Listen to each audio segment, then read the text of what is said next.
So what's up, YouTube? This is your boy Jeff here this morning. I wanted to briefly kind of go over a new purchase, new product. But first and foremost, I want to thank everyone who has subscribed to the channels. That was not my purpose or my mission initially to garner subscriptions and views and likes, but simply to put out information that hopefully could help someone starting out or give my open and honest opinion on products, bike parts, bikes, whatever. So my latest purchase has been the Camelbak Podium insulated water bottles. These are stainless steel, double wall construction, touted to keep liquids cool for 14 hours. And I can attest that, I fill this bad boy up with ice, come back the next day, topped it off with water, and still had cold fluid inside. So no squeeze. So you just pretty much unlock them, tilt, and sip. I'll come back to that later. So inside, again, double wall stainless steel construction. This is not a straw. So if you take the 18 and the 22 ounce, they're exactly the same size. So we all kind of started the same way. You bought a bike. On the way out of the store, they threw you something similar to this non-insulated bottle. It got you through a ride, but I'm in Georgia. It's hot as crap here, so this didn't last long. Go to Amazon, you graduate up to a valve bottle. Again, not insulated, so same thing. So eventually, after a year or so, you get smart and you buy like a Camelbak or a Polar bottle that is insulated, valved, and you feel like you've kind of reached the epitome of water bottles.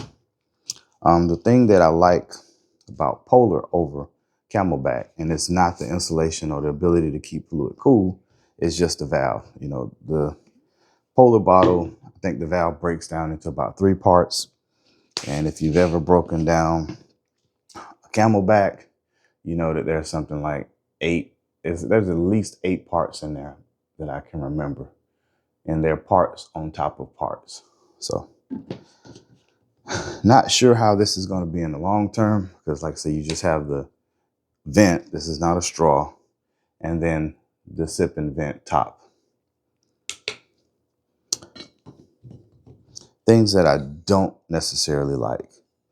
First of all, it's the price. When I bought these, you could get this for $30.